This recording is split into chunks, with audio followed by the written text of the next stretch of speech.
తల్లిదండ్రులు అందంగా ఉంటే, తల్లిదండ్రులు ఎర్రగా ఉంటే, తల్లిదండ్రులు నల్లగా ఉంటే, అవునా? ఆదాం అందగాడే కదా, అందగాడు కాబట్టే కదా ఆదాం నుండి వచ్చింది మీకు అందరికీ అందం. ఆదాంలో అందం లేకపోతే ఈ మోకాలకు అందం ఎక్కడదండి? మాట్లాడరా. అందంగా లేడని వదిలేస్తావా? అందంగా లేడని ఎడమైపోతావా? హల్లెలూయా, దేవునికి స్తోత్రం.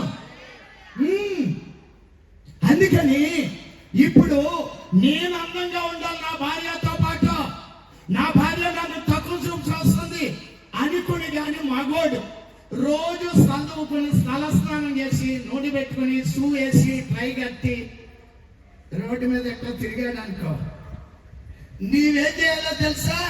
ఇంటింటికి వెళ్ళి అమ్మా అయ్యా, ఆ స్థితి రాకుండా గడప దాటకుండా తన అందాన్ని తన శరీరాన్ని ఏంటంటే దారబోసి నీ అందాన్ని పెంచుతున్నాడు కొట్టు.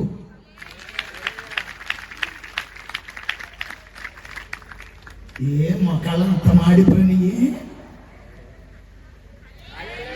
దేవునికి స్తోత్రం. నా చెల్లి శ్రమలో తోడుగా ఉంటాడు. ఆయనకంటే అందగా ఎవ్వరూ లేరు.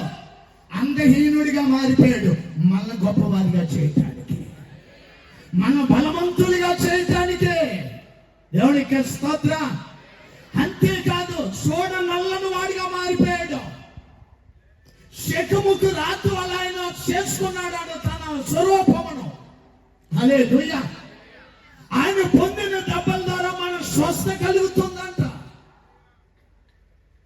ఆ దేవుడు తానేమైపోతున్నాననే చూడలేదు, మనం శుభ్రంగా ఉంటే చాలనుకున్నాడు. గట్టిగా కొట్టు. దేవునికి స్తోత్రాలు చెప్పు.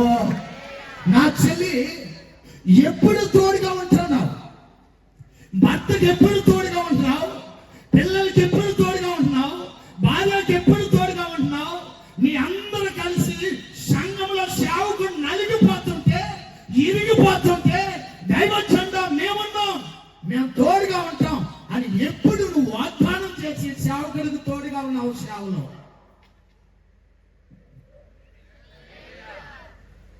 హల్లెలూయా.